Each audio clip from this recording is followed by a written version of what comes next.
जंगलमा ठूलो आगलागी भयो।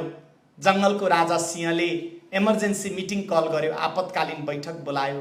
जंगलका सबै जनावरहरू आए, तर त्यही जंगलको एउटा सदस्य भङ्गेरी चाहिँ बैठकमा आइनन्। बैठक शुभारम्भ हुन्छ, तर त्यही जंगलको एउटा सदस्य भङ्गेरी चाहिँ त्यो बैठककै स्थलबाट माथि नै ओरोदोरो गरिराख्छिन्।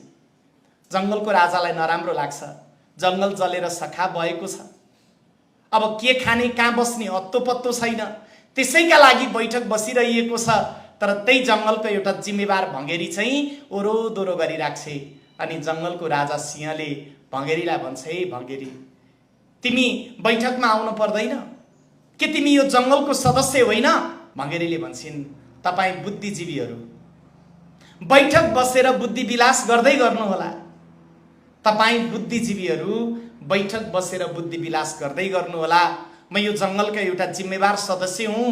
जंगलमा आगो लागिरहेको छ, म खोलामा गएकी छु, ठुँडमा एक थोपा पानी च्यापेकी छु, अनि जहाँ आगो लागिराखेको छ त्यहाँ ल्याएर खसाएकी छु। मलाई थाहा छ मैले खसाएको एक थोपा पानीले जंगलको पुरै आगो निप्दैन, तर त्यो एक थोपा पानी जहाँ खस्छ नि त्यहाँको त आगो निप्छ। अनि सबैजना गाग्री र बाल्टिन बोकेर खोलातिर दौडेछन्। हजुर